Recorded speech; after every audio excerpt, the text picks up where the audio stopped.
皆さんこんにちは。ဒီနေ့ကတော့ hotel ပညာဒါန video day 19ပဲဖြစ်ပါတယ်။လူမှုချန်ကြီးဆိုတာကကြတော့ room change ကိုပြောတာပေါ့နော်။အခန်း change ဆိုတာကပြောင်းလဲတာအခန်းပြောင်းတာကိုပြောချင်တာ။ရီယိုချာကူကသုံးဆွဲတဲ့ဧည့်သည်ကတဲ့ဂန်းစားကြီးပေါ့အခုလက်ရှိရှီယိုစတေအီရူဆိုတာကသုံးနေတဲ့ချာကူရှိစုခါရအခန်းကနေပြီးတော့တာနောချာကူရှိစုဟဲဆိုတာကတခြားအခန်းစီတို့ဟန်ကိုစရုကိုတို့ပြောင်းလဲတာကိုပြောခြင်းဖြစ်ပါတယ်တဲ့အဲ့တော့လူမှုချန်ကြီးဆိုတာကကိုလက်ရှိနေတဲ့အခန်းကနေပြီးတော့နောက်အခန်းတစ်ခန်းကိုပြောင်းလဲတာကိုသူကလူမှုချန်ကြီးလို့ခေါ်တာအခုကကြတော့လူမှုခီကတော့ room key ပေါ့နော်အခန်းတော့ကိုပြောခြင်းတာချာကူရှိစနောခန်းကြီးအခန်းရဲ့တော့အခုကကြတော့ဂဲစုတို့ခီတို့ရော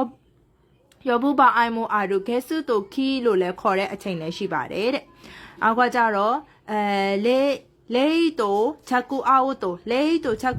ဆိုတာက late check out ပေါ့နော်နောက်ကျပြီးမှထွက်တာ check out နောက်ကျပြီးမှထွက်တာကိုပြောတာရှုကူဟာကူချာကူကဒီအခန်းကနေပြီးတော့ဒီဟိုပါပေါ့နော်ဧည့်သည်ကနေပြီးတော့ယောယာကုရှိတာကြီးခံကိုနီဆိုတာကယောယာကုရှိတာဒီဘိုကင်လောက်ထားတဲ့အချိန်နောက်ကျပြီးမှပေါ့နော်အချိန်ထက်နောက်ကျပြီးမှချက်ကူအောက်တိုစရုခုတိုချက်ကောက်လောက်တာကိုပြောခြင်းဖြစ်ပါတယ်တဲ့သူကချက်ကောက်လုံးမဲ့အချိန်မှာချက်ကောက်ထွက်ရမယ့်အချိန်မှာမထွက်ဘဲနဲ့အဲ့ချက်ကောက်အချိန်ထက်နောက်ကျပြီးမှထွက်တာကိုသူကလိတ်တိုချက်ကူအောက်တိုလို့ပြောတာပေါ့နော်အာရီဝါနောက်တစ်ခုဆိုလို့ရှိရင်ဟိုတယ်လူကဟိုတယ်ကပေါ့နော်စာသားမဲတာဆိုတာတတ်မှတ်ထားတယ်ပေါ့နော်အခဲဝတာရှိဂျီခံကိုနိပြောထားတဲ့အချိန်ရဲ့ခေါ်အနောက်မှာပေါ့နော်နောက်မှာပြောထားတဲ့အချိန်ရဲ့နောက်မှာချက်ကူအောက်တိုစရုခိုတိုပေါ့နော်ချက်ကောက်လွတ်တဲ့အချိန်ကိုပြောခြင်းဖြစ်ပါတယ်တဲ့အဲ့တော့သူကချက်ကောက်အချိန်မှာမထွက်ဘဲနဲ့ဆက်ပြီးတော့နေတယ်ပေါ့နော်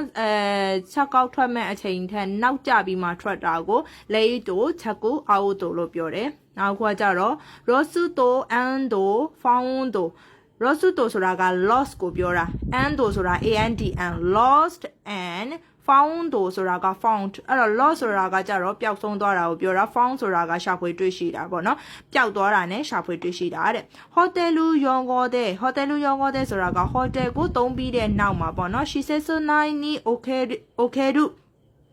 အခန်းရဲ့အတွင်းမှာဖုန်းရှိဆိုတာကကြတော့ပျောက်ဆုံးမှုတွေကိုပြောတာပျောက်ဆုံးမှုတွေနောက်တစ်ခုကကြတော့ရှူတိုကူဘူစဆိုတာကတွေ့ရှိတဲ့ပစ္စည်းတွေကိုခီရိုကုစရုပေါ့နော်ခီရိုကုစရုဆိုတာကစက်ရင်သွင်းတယ်မှတ်တမ်းမှတ်တယ်အဲ့လိုမျိုးအရွက်ကိုပြောတာအဲ့တော့သူက lost and found ဆိုတာကဧည့်သည်တယောက်ထွက်သွားပြီဧည့်သည်ထွက်သွားတဲ့အချိန်မှာဒီအခန်းထဲမှာပျောက်တာတွေရှိလားပြီးတော့ဒီဧည့်သည်ကြံခဲ့တဲ့ပစ္စည်းတွေရှိလားအဲ့လိုမျိုးဟာ